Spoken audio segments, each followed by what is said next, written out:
Evening snacks. இந்த வேக வச்ச சக்கரவள்ளிக்கிழங்க தோல் உரித்து மசிச்சு வச்சுக்கலாம். சக்கரவள்ளிக்கிழங்க மசிச்சு எடுத்துகிட்டு வந்துட்டோம்.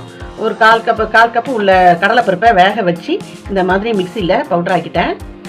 தேங்காய் துருவல் 3 டீஸ்பூனு, வெல்லம் ஒரு கொஞ்சமாக, இதை எல்லாத்தையும் ஒன்றா சேர்த்துக்கலாம் பவுலில்.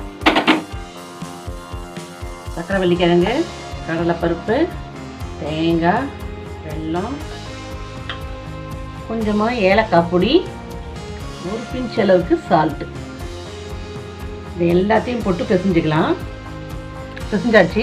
இதை சின்ன சின்ன பாலாக உருட்டிக்கலாம். இந்த மாதிரி பாலாக உருட்டி எடுத்து வச்சுக்கலாம். மாவும் மைதா மாவும் கலந்தது இதில் போட்டு எடுத்துடலாம்.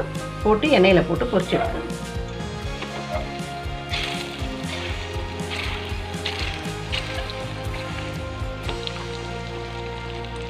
சக்கரவள்ளிக்கிழங்கு கடலைப்பருப்பு போட்டு சுவையான சுசியம் ரெடி.